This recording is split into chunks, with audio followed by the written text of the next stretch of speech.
Welcome to our exploration of mind mapping for scientific idea generation, a tool designed to unlock your creative potential.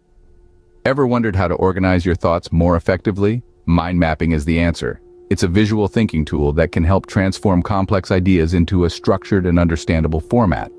But what exactly is a mind map? It's a diagram that visually outlines information, allowing you to draw connections between different ideas and concepts. This technique is especially useful in the scientific field, where complex theories and data often need simplifying. How does it work?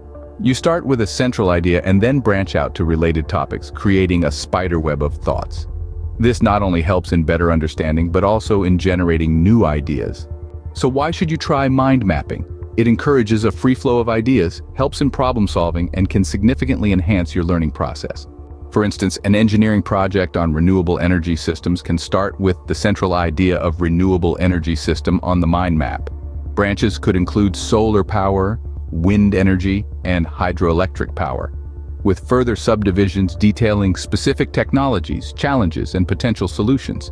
Each branch can then delve into subtopics, hypotheses, experimental methods, and data analysis techniques. In both cases, mind mapping helps in organizing complex information, identifying research gaps, and fostering innovative approaches to problem solving by visually connecting different ideas and encouraging a holistic view of the project.